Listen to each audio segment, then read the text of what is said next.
در ادامه آموزش میپردازیم به مبحث سینکرونایز مستر اسلیوی.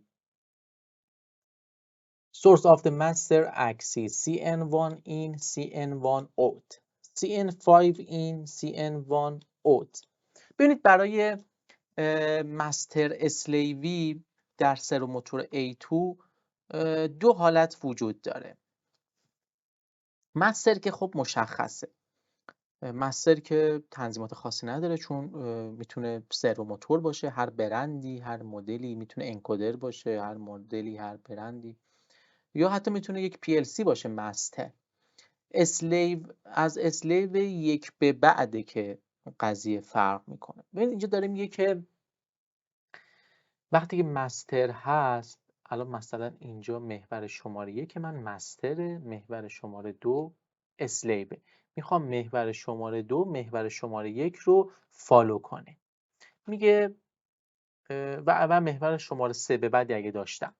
اینجا داره میگه که خروجی O1 OA OA0 OB OB0 سرو مستر رو بده به سرو اسلیو رو پورت CN1 به پالس ساین پالس اسلش پالس و ساین اسلش ساین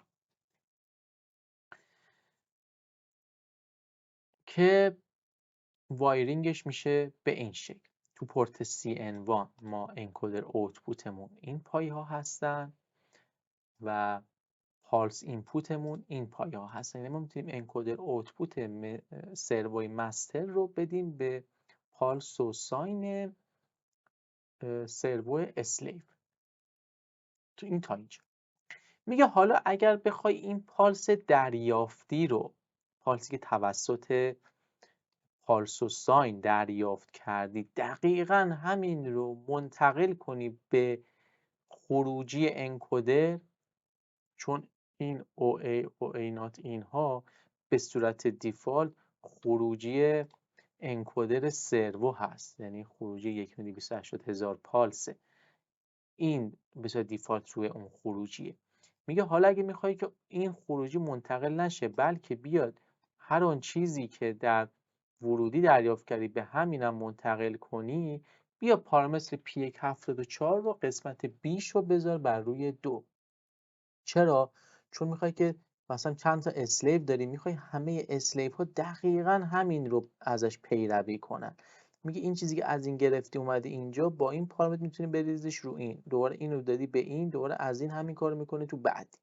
این یه روش سنکرون سازیه. روش دوم میگه میتونی از پورت CN5 استفاده کنی. تو سروموتور A2 اینجا ما یه پورتی داریم به نام CN5، میبینی اینجاست. میگه یعنی که میتونی از این استفاده کنی، یعنی بیا این خروجی رو بدی به ورودی CN5 سرو به این پایه ها که میشه این انکودر اینپوت، میشه این پایه ها. میگه یا میتونی بدی به این پایه ها و برای و از خروجی، یعنی اینجا انکودر اوتپوتمون که بخواد این رو حالا منتقل کنی به انکودر اوتپوت، باید پارامتر P174 قسمت بیش رو بذاری بر روی 1. میگه اگه این رو 2 باشه، هر آن چیزی که توسط پالس دریافت میشه رو میریزه رو انکودر اوتپوت. میگه ولی اگر این رو روی 1 بذاری، هر آن چیزی که از CN5 دریافت میشه رو میریزه رو این و میده به بعدی ها، که حالا در ادامه میگیم که تفاوتاشون چی. یه مثالی داریم به نام Synchronous to Servo and Example. The encoder output of servo 1 is used the pulse command. داره میگه که سرو یکمون به عنوان مستره و به صورت پالس کامنده. سرو 2 هم که به عنوان اسلیو هست. پس انکودر اوتپوت سرو 1 به عنوان پالس کامند داره استفاده میشه. پارامترهایی که درگیر هستن در این نوع مستر اسلیوی اینها هستن. حالا چون که ما توی این مثالمون کلا یه دونه اسلیو داریم، اصلا کاری به پارامتر P174 نداریم. P174 جاهای کاربرد داره که بیش از یک اسلیو در سیستم داشته باشیم و بخوایم اسلیو های 2 به بعد هم تابع مستر باشه، باید بیایم این نکته رو توشون رعایت کنیم. بیایم این مثال رو با هم انجام بدیم. الان من این وایرینگ رو دقیقا انجام دادم، یعنی مستر که میشه محور شماره 1، یعنی این میشه مستر، این هم میشه پورت CN1ش. اینجا 4 رشته سیم داریم که دقیقا میشه 21 22 25 23. اینجا سیم سفید میشه 21، آبی میشه 22، قهوه‌ای میشه 23 و مشکی میشه 25. این رو دقیقاً آوردم وارد پورت CN1 محور اسلیو یا همون سروای شماره 2 کردم. وارد پورت پین های 43 41 36 37 دقیقاً 21 دادم به 43، 22 رو دادم به 41، 25 اومده تو 36 و 23 اومده تو 37. این وایرینگ رو انجام دادم. حالا اینجا کابلی است برای سنسوره که کاری بهش نداره. این وایرینگ ساده رو من انجام دادم. حالا نکته که وجود داره، چون اینجا به صورت پالس کامند هستیم و به CN1 اومده، ما باید بیایم مودمون رو بر روی PT بذاریم، چون این داره پالس میگیره، پس باید رو مود PT کار کنیم. میایم وارد پارامتر P1 که اسلیو میشیم، این مود رو میذاریم بر روی PT Write to Servo و باید برای اعمال تنظیمات یک بار سرور رو خاموش روشن کنیم.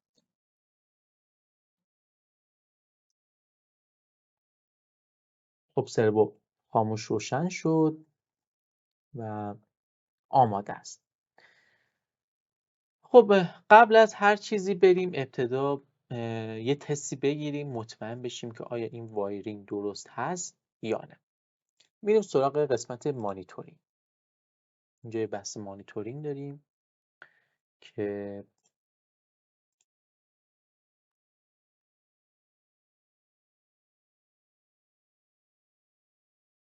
اینجا رو نگاه کنید. وقتی من اینو میچرخونم اینجا داریم دقیقاً پالسش رو میبینیم. پالس به دورم چقدره؟ میچرخونم ببینم چقدر.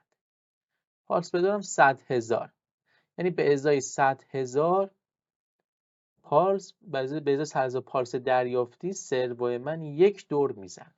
دور میارم سر جاش که بشه 0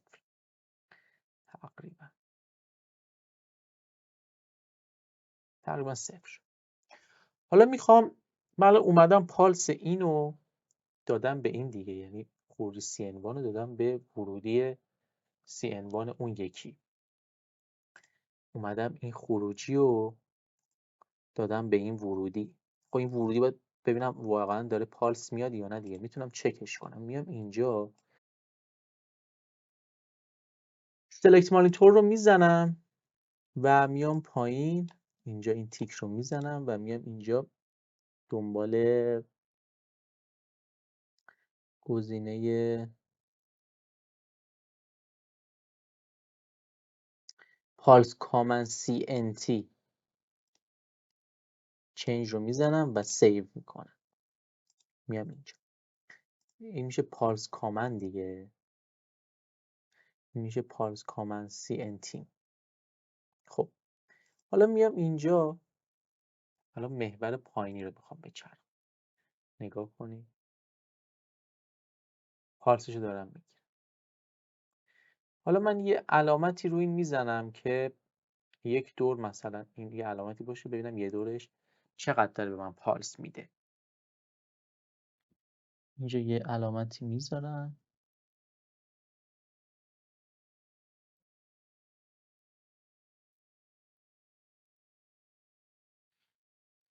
به این شکل. خب حالا من میام سرور رو یه دور میچرخونم.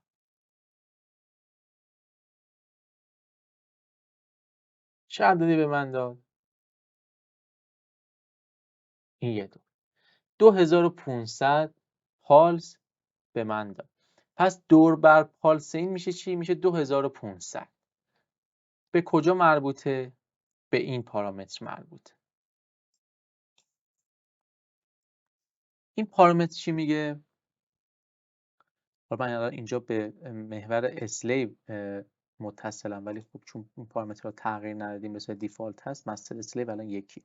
میام پارامتر P1 46 پالس نامبر آف انکودر اوتپوت 2500 پالس مقدارش. این تا اینجا. حالا میام سروای 2 رو آن میکنم، اینو میچرخونم ببینم چه اتفاقی میافته. میام اینجا سرو آن، رو مانیتورینگ هم میرم و اینو میچرخونم. یه دور زد. سرو بالایی هم داره حرکت میکنه ها، ولی خیلی آروم. دوباره برمیگردم، اونم داره باهاش برمیگرده، یعنی داره کاملا اینو فالو میکنه. حالا یه بررسی دقیق تری داشته باشیم. این الان 2500 مثلا صفر در نظرش بگیم اگه یه دور بزنه بالایی چقدر میزنه. میام رو 2500 مثلا بالایی صفر، اینم صفر، نمیذاریمش رو 5000، یعنی یه دور زده دیگه. بالایی چقدر زد؟ 2500. بالایی برای یک دور چرخش کاملش نیاز به 100,000 پالس داره. 100,000 تقسیم بر 2500 40. یعنی اگر بخوام این باعث بشه این یک دور کامل بزنه، باید 40 دور اینو بچرخونم تا این یک دور کامل بزنه. حالا راه حل چیه؟ من میخوام که یه دور این زد، این بالایی هم یه دور بزنه. دو راه وجود داره. یا اینکه من بیام تو پارامتر P146 مستر، یعنی مثلا اینجا این 2500 کنم 100,000، بگم 100,000 که یه دور 100,000 تا پالس تولید کنه. یا اینکه مثلا بیام تو پارامتر ضریب گیربکس این محورم، نسبت ضریب گیربکس رو تغییرش بدم که وقتی یه دور میزنه سروای منم دقیقا یه دور بزنه، یعنی پالس بر میلیمتر محور اسلیو 2500 باشه.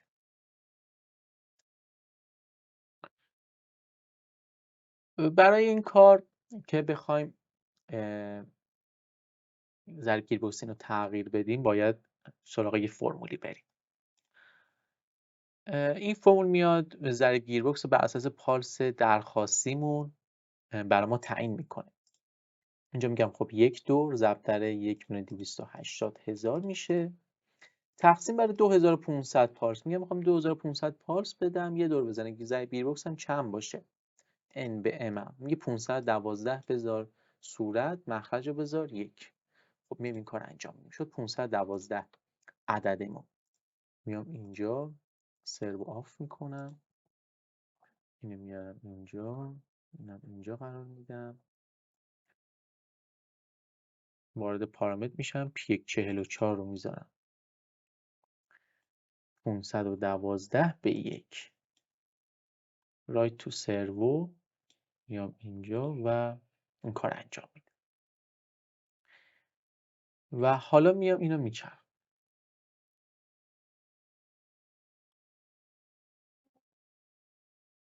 الان ببینید دقیقاً داره یک دور میزنه، کاملا سینکرونایز شده. هر دوری که این بزنه اونم دقیقاً فالو میکنه. اینجا داخل مانیتورینگ هم بیایم میبینیم که الان مثلا 8500 وقتی یک دور بزنه میشه تقریبا 11,000. درسته. 2500 تا بهش اضافه شد. پس دور بر پالسش شد 2500.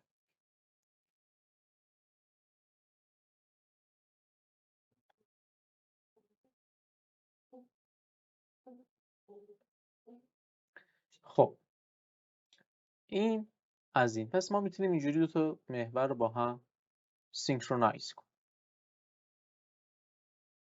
به این شکل با هم کار کنیم.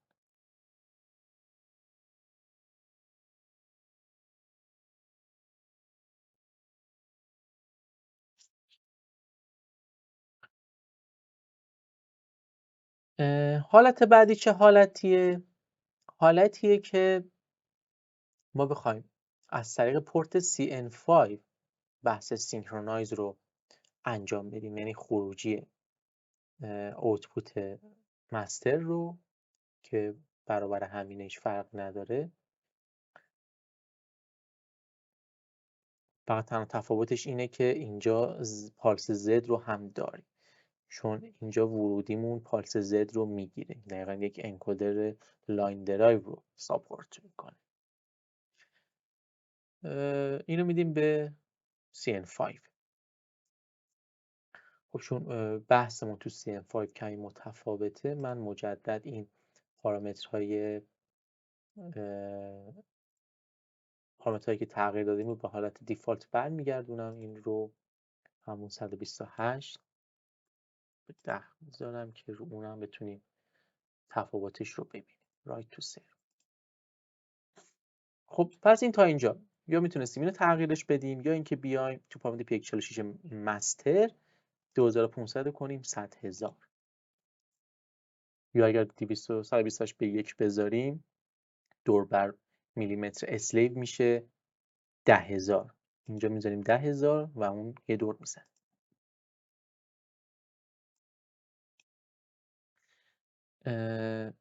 خب بریم سراغ این.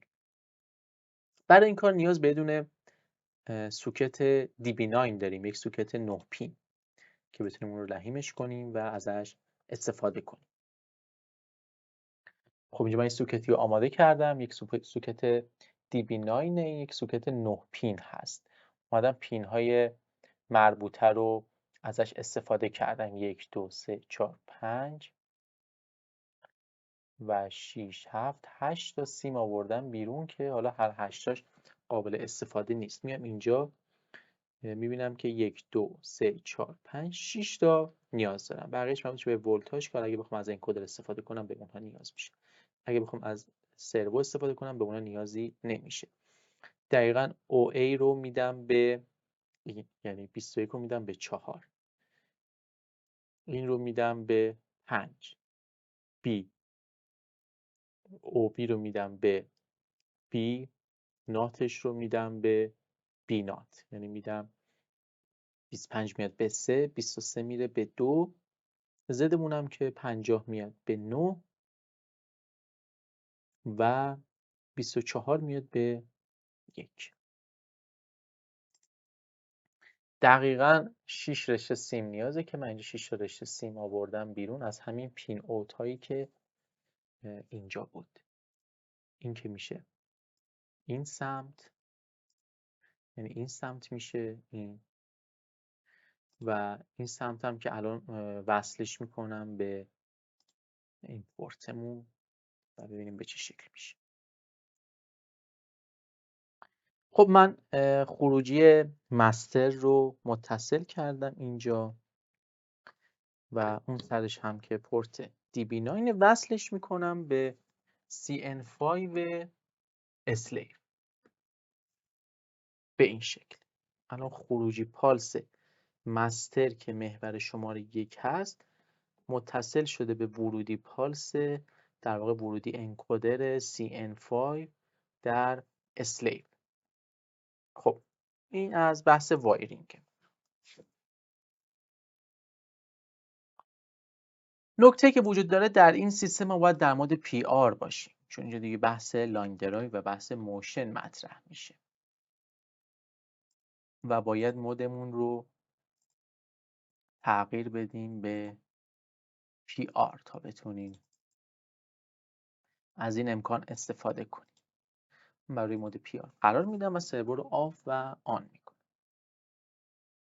خب همون کاری که برای حالت قبلی انجام دادیم برای این هم انجام میدیم. من آف و آن کردم و خاموش شد و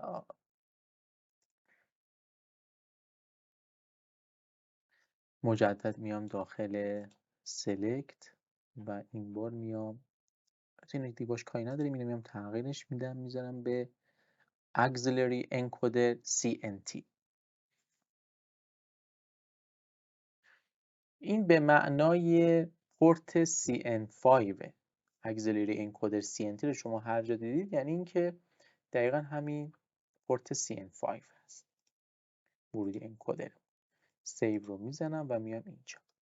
الان چون من خروجی پالس اینو دادم به ورودی این و اینجا هم دارم مقداری هر چیزی دارم در این وارد میشه رو میخوام بخونم، اینو حرکت بدم باید اینجا مقدارش رو ببین. میبینید که داره پالس میارمش رو 0 میذارم، صفرش تقریبا اینجا هست. یه دور میزنم. چی شد؟ 10,000 پالس به من داد. چون اینجا ورودی انکودر از نوع لاین درایو هست، ما 4x یک دورمون یعنی اون 2500 پالسه ضرب در 4 میشه، اینجا 10,000 رو داریم.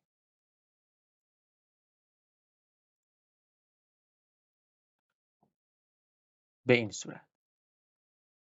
و اینجا هم اگه بخوایم که دوره اسلیپ های بیشتر داشته باشیم باید میم از این پارامتر استفاده کنیم و روی اون عددی که بود قرار بدیم، یعنی P174 رو قسمت پیش رو بر روی عدد 1 قرار بدیم. حالا اینکه B و A چی میشه، منظور اینه که اینجا اگر بیم روی این پارامتر اینجا کاملا محسوس این چیزی که تا الان میگفتیم. منظورش اینه. B میشه یعنی این دومی اینجا. میبینید داره میگه output source of OA OB OZ، یعنی میگه این یه output سورسی که داریم میخوای چی رو بندازی روی اینه میخوای بندازی، اینه میخوای بندازی یا اینه میخوای بندازی روی. اولی که باشه میگه که انکودر موتوره. دومی باشه میگه linear scale encoder of the linear، یعنی انکودر لینیر یعنی پورت CN5 رو میندازه رو خروجی.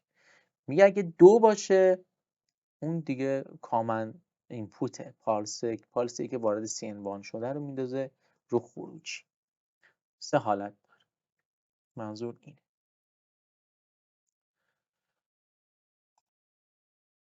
و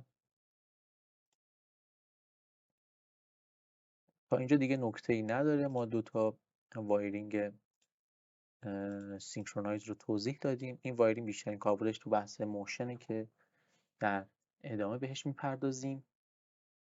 مثالش متفاوته برای اینکه بخوایم 2 محور سینکرونایز کنیم، مقدار پارامتر بیشتر و تنظیم بشه. حالا نگاه کنید این به این سمت راست داره پالسش افزایش پیدا میکنه، این به سمت چپ داره پالسش افزایش پیدا میکنه و ما همینو میخوایم. حالا غیر از این بخوایم باید بیایم تو پارامتر P11 اینجا میتونیم اینو تغییرش بدیم. اینو عدد سوم تغییر بدیم میتونه جهت تغییر کنه. ولی خب ما دقیقا همینو میخوایم. حالا به صورت اتفاقی ایجاد شده این حرکت، چون که ما مثلا این محور فیدرمونه، محصول داره میاره جلو، لوله یا پروفیل داره میاره جلو، اینجوری داره میاره جلو، اینم قرار اینجوری بیاد کات بزن. مثلا کارتون رو داره میاره جلو، اینجا این تیغ میاد اینجا کارتون رو کات میزنه برام. ما همینه میخوایم. پس یکی از نکات مهمی که باید رعایت کنیم و این از نکاتی که باید بنویسید، کاغذ خودکاری که الان کنار دستتونه و باید این نکات رو بنویسید. تا الان که خیلی نکته زیاد بوده باید مینوشتید. خیلی حالا با به جهت یادآوری بخوام خدمتتون بگم، الان نکته اینه که ما برای تنظیماتمون اینه که یه وایرینگ انجام دادیم، اینجا ما خوندیم و باید حواسمون باشه که این تو چپگرد پالسش افزایشی باشه، این تو راستگرد پالسش افزایشی باشه. خیلی مهمه، جفت محورها باید پالس افزایشی باشه. به هیچ عنوان تو سیستم های موشن ما نباید یکیش چپ بزنه، یعنی یکیش کاهشی باشه یکیش افزایشی. این چپ میزنه افزایشی، این راست میزنه افزایشی. توی سیستم موشن مخصوصا حالا این بحث ایکم باید جفتش افزایشی باشه، به سمت مثبت باشه.